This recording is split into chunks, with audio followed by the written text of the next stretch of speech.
Kitang-kita po sa CCTV kung paano dinukot ng 10 armadong lalaki si Alan Lumbres Fajardo. Siya po yung negosyante dating tauhan ni Tanawan, Batangas Mayor Antonio Halili. Yan ang tinutukan ni John Consulta. Sa kuha ng CCTV na ito na hawak ng NBI, makikita ang pagdating ng negosyanteng si Alan Lumbres Fajardo sakay ng kanyang puting SUV pasado alas 7 ng gabi nitong April 3. Dumiretso si Fajardo sa loob ng restaurant at pumwesto sa dulong kanang mesa. Pagkalipas ng 8 minuto, dumating ang isang puting van at pagtapat sa labi ay mabilis na nagbabaan ang 10 nakabonet na armado mga lalaking may suot na bulletproof vest. Agad pinadapa ang security guard at dinisarmahan, saka itinali ang kamay sa likuran. Sa loob ng restaurant, sinuyod ng mga armadong lalaki ang establishmento para hanapin ang kanilang target.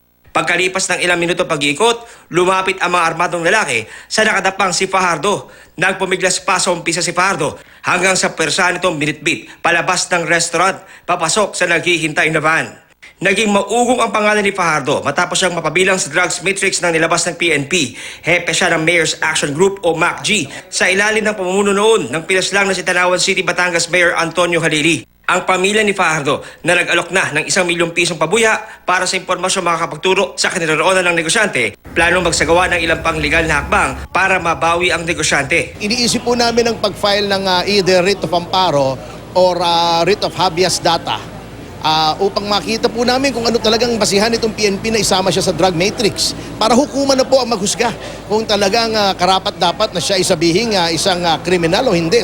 Tuloy-tuloy rin sa kanilang hiwalay na investigasyon ang Laguna Police kaugnay sa naganap na pagdukot. Lahat naman po ng anggulo ay tinitignan natin. Kasama na rin po rito yung motibo na away sa negosyo. John Consulta, Nakatutok, 24 Oras.